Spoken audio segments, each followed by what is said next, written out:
Hello विद्यार्थी मित्रों, આપણે 504 ના પેપરમાં અહીંયા આગળ દેખો તમારે સમાંતર ટી નેટવર્ક માટે આવૃત્તિનું સૂત્ર મેળવવાનું છે.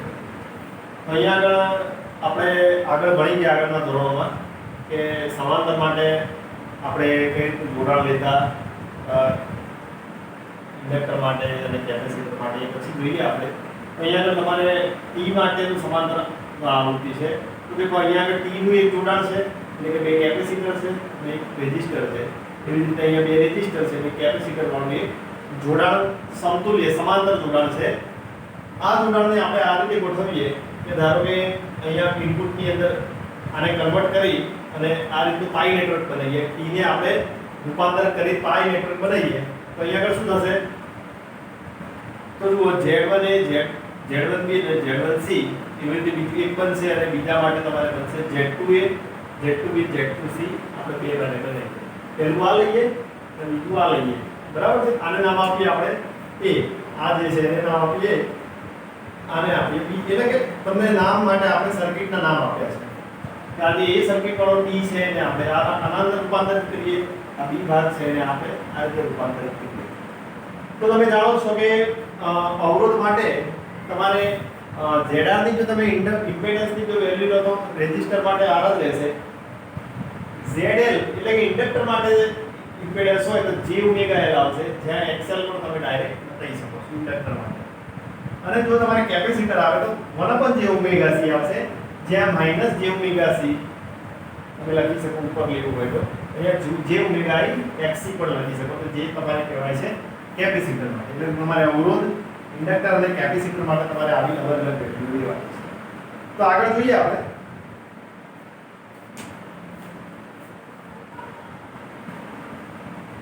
તો દેખો ટી નેટવર્ક માટે આપણે આગળ ટી નેટવર્ક જે આપણે જોયું એના અંદર કઈ રીતનું હતું? તો બે રેઝિસ્ટર હતા અને કેપેસિટર. આપણે એની વાત કરીએ છીએ. આ એ આકૃતિ મેં તમને કામ કરીને બતાવી એની વાત કરું છું. R1 R2 અને C. મેં વાત કરી કે રેઝિસ્ટર હોય તો ત્યાં આ જ રહેશે, એટલે કે R1 R2 રેઝિસ્ટર માટે એમના એમ રહેશે. Z3 માટે તમારે શું આવશે? 1 J ઓમેગા C આવશે, એટલે કે C3 આવશે. અહીંયા આગળ જો J ને ઉપર ગુણાકાર કરો, નીચે ગુણાકાર કરો તો અહીંયા J સ્ક્વેર થશે ઓમેગા C3. અને અહીંયા આગળ J સ્ક્વેર તમે શું કહી શકો છો? -1. બરાબર. તો અહીંયા આગળ આ ઇમેજનરી પાર્ટ થઈ જાય છે -1 એટલે અહીંયા આગળ તમે માઈનસ મૂકો તો અહીંયા આને ઉપર લઈ જશો તો તમે આ રીતે બતાવી શકો -J ઓમેગા x3 ની જગ્યાએ તમે બતાવી શકો. એવી રીતે તમે ટી નેટવર્ક માટે Z1 એ સોરી પાઈ નેટવર્ક માટે પાઈ નેટવર્ક આપણું કઈ રીતનું હતું? અહીંયા આગળ તમે જુઓ આવું હતું, જ્યાં આ Z1A આ Z1B અને આ Z1C. તો Z1A બરાબર Z1 Z2 Z2 Z3 Z1 Z3 upon Z2. આપણે આગળ એક ઇક્વેશન જોઈ ગયા છીએ એ પ્રમાણે તમારે અહીંયા આગળ Z1 R1 Z2 R2, અહીંયા આ પ્રમાણે એમ Z2 R2, Z3 જ્યાં આવે તમારે ત્યાં તમારે આ લખવાના છે Z3 ની જગ્યાએ Z1 Z2 હોય ત્યાં R1 R2. એવી રીતે તમારે -Z1 X3 upon.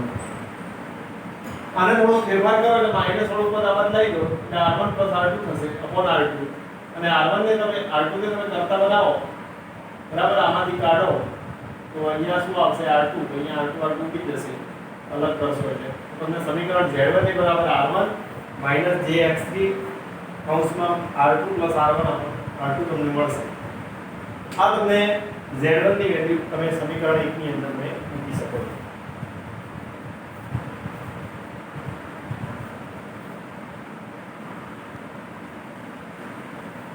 देखो આપણે Z1 A ની વેલ્યુ લાયા, હવે Z1 B અને Z1 C ની વેલ્યુ આપણે લાવીએ.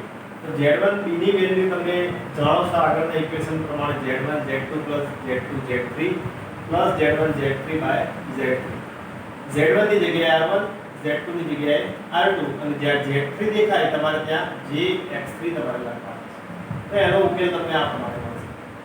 ઉકેલ કર્યા પછી r1 * r2 - jx3 કૌંસમાં r2 + r1 થાય -jx3.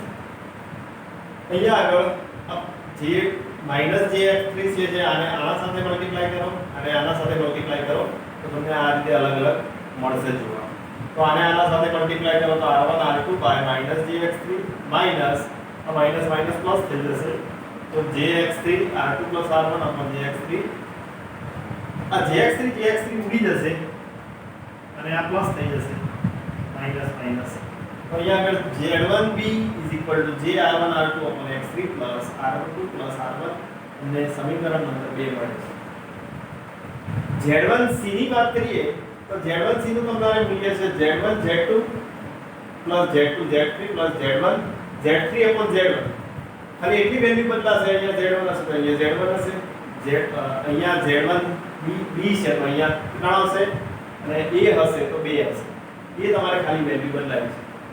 તો અહીંયા આગળ z1 z2 r1 r2 z2 ની જગ્યાએ r2 અને આ jx3 z3 ની જગ્યાએ z1 ની જગ્યાએ r1 મૂકવાના છે. એટલે તમારે અહીંયા આગળ આને અલગ અલગ કરો બધામાં.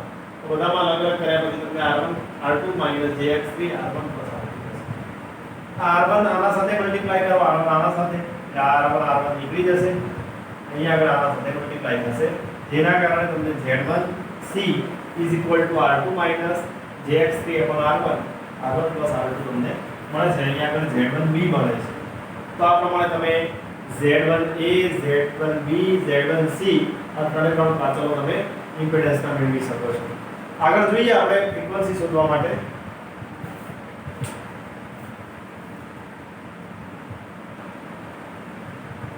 તો देखो અહીંયા આગળ ટી નેટવર્ક માટે z1 = 1/j⍵c1 માઈનસ અહીંયા શું થશે j વાળું પદ આપણે માઈનસ કરવું તો x1 આ રીતે લખી શકો.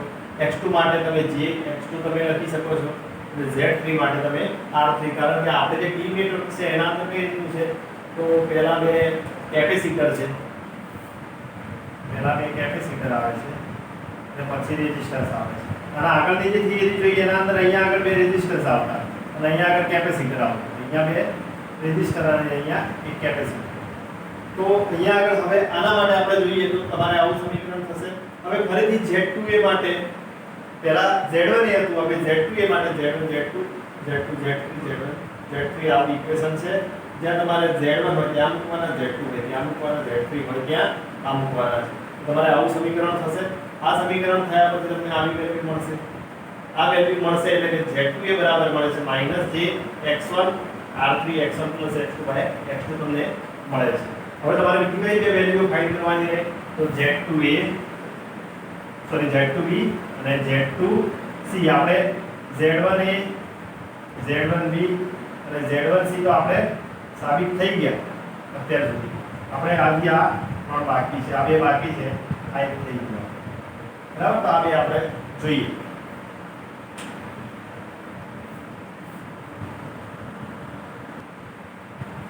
હવે જુઓ અહીંયા આગળ Z2b માટે Z1 Z2 Z2 Z3 + Z3 Z1 / Z3. Z2b માટે આપણે Z1 ની જગ્યાએ -jx1 Z2 ની જગ્યાએ jx2 Z2 ની જગ્યાએ jx2 Z3 ની જગ્યાએ r3 Z3 ની જગ્યાએ jx1 અને Z1 ની જગ્યાએ z3 / z3 તમારે આવશે Z3 ની જગ્યાએ. હવે આના અંદર તમે થોડો ફેરફાર કરી દો. આ બંનેને ભેગા કરો બરાબર છે. માઈનસ માઈનસ પ્લસ થશે અને પાછું j² એટલે કે અહીંયા આગળ માઈનસ થશે. અહીંયા આગળ માઈનસ માઈનસ માઈનસ થશે. અહીંયા માઈનસ થશે એટલે કે અહીંયા z r3 આવશે એટલે કે અહીંયા આગળ r3 ઉડી જશે. એટલે તમારે -x1 x2 / r3 - j x1 + x2 તમને મળશે.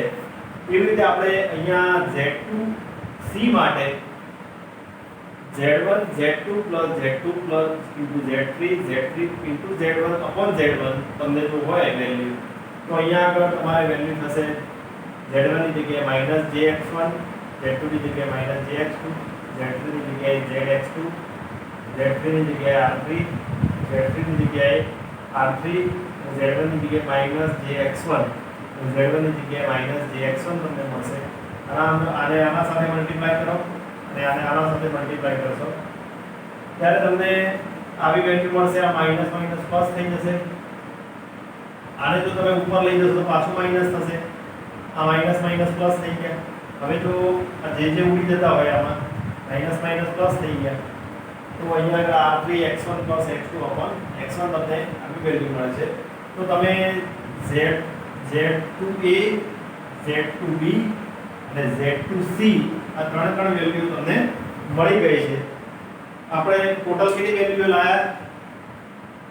6 વેલ્યુ લાયા છે. એમાં z1a z2 z1b અને z1c અને આના અંદર વેલ્યુ લાયા z2a z2b અને z2c. આવી 6 વેલ્યુ આપણે અલગ અલગ લાયા છીએ એ આપણે જોઈએ. બરાબર, આગળ જોઈએ આપણે હવે ફ્રીક્વન્સીમાં.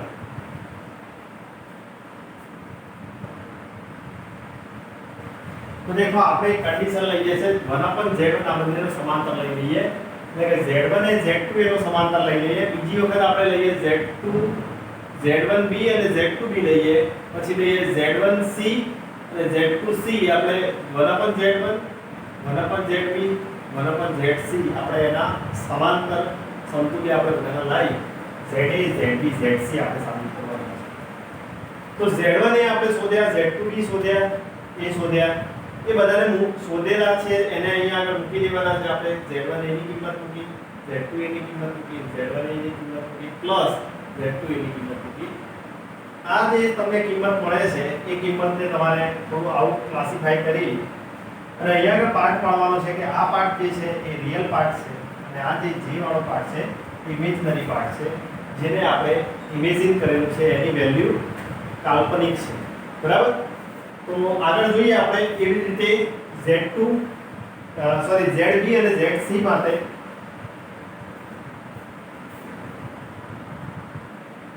તો દેખો આપણે zb માટે z1b z2b z1b z2b z1b ની કિંમત મૂકી, z2b ની કિંમત મૂકી, z1b અને z2b ની કિંમત મૂક્યા પછી આપણે એનું ક્લાસિફિકેશન કર્યું છે. ત્યારબાદ એનો આપણે રિયલ પાર્ટ અને ઇમેજનરી પાર્ટ જેમ z1a માટે કર્યું એવી જ રીતે આપણે z2b માટે કર્યું અને z2c માટે પણ આપણે આવી રીતે જોઈ લઈએ એકવાર. તો દેખો આપણે અહીંયા આગળ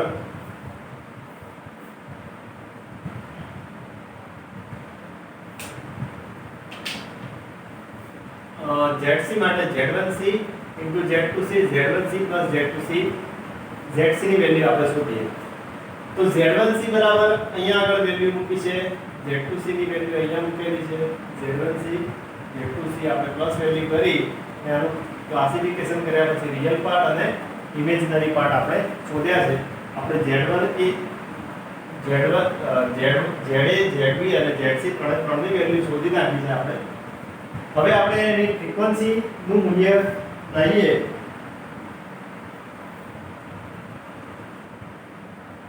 તો જુઓ સંતુલન અવસ્થાઓ માટે za 0 અને zc 0 અથવા zb ∞ હોવું જોઈએ. આ માટે zb ના છેદ શૂન્ય હોવા જરૂરી છે. આપણે આવી કન્ડિશન લેવી પડશે. જો કાલ્પનિક ભાગ આપણે શૂન્ય લઈએ તો r1 r2 x3 x1 x2 0 અને r1 r2 x3 x1 x2 0 તમે લખી શકો છો. અને r1 r2 x1 x3 r3 આ ઇક્વેશન નંબર એ આપીએ. જો વાસ્તવિક ભાગ તમારો જો શૂન્ય હોય તો r1 r2 x1 x2 x3 0 થશે. તો x1 x2 r1 r2 r3 આ સમીકરણનો b ભાગ થશે. જો સમીકરણની અંદર r1 r2 હોય અને x1 x2 હોય તો સમીકરણ b ઉપરથી તમે આવું લખી શકો છો કે x2 x1 2 r1 rb r3 r1 r3 1/2 c2 r1 r3 તમે લખી શકો છો.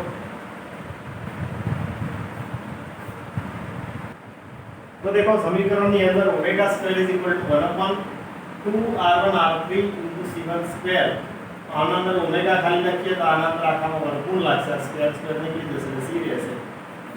ઓમેગા શું કહેવાય છે તમારે?